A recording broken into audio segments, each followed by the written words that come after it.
There are times that you want to import modules from sibling packages. For example, here in our e-commerce package, I've added a new sub-package, customer. In this package, we have this contact module for contacting our customers.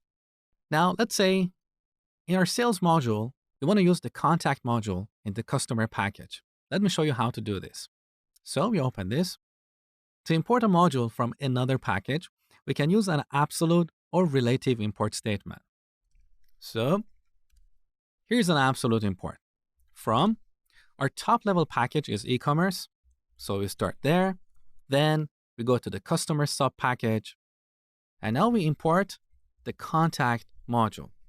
So this contact object has a method we can use anywhere in this module. So this is the absolute import. We can also use a relative import. So from dot, this represents the current package.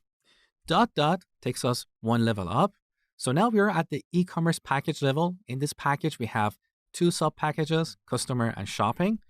So we can go to the customer sub-package and then import the contact module. As a best practice, prefer to use absolute imports, and that's what PEP 8 also recommends. But if your absolute import gets really verbose, like A.B.C.D.E, then you might be able to simplify the import statement by using a relative import.